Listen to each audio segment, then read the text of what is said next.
The latest catalysts, the trade deal between the US and China and the UK elections, are important, but we need to be extremely cautious about expecting big changes in the economic growth trend, particularly on a global basis. If we look at the agreement between the US and China, what we see is that it's very vague so far. We have very little detail, but it is very unlikely that we will see a doubling of imports from China, from the United States. Why?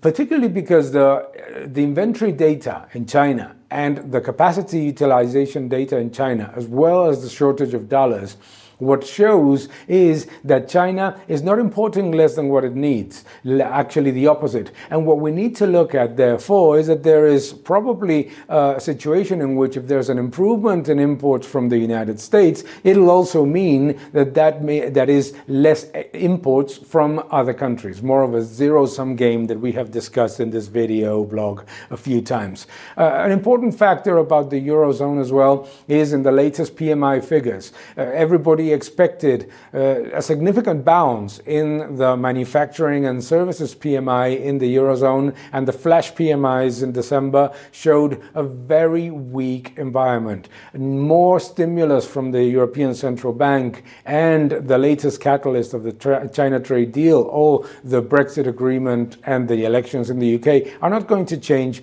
those factors. We need to, therefore, be moderately cautious about all of these expectations of a large improvement in economic growth in the economies in 2020. And what we need to be is simply aware that central bank policies will continue to be accommodative, and that we will continue to see tremendous levels of financial repression in order to boost a little bit of growth.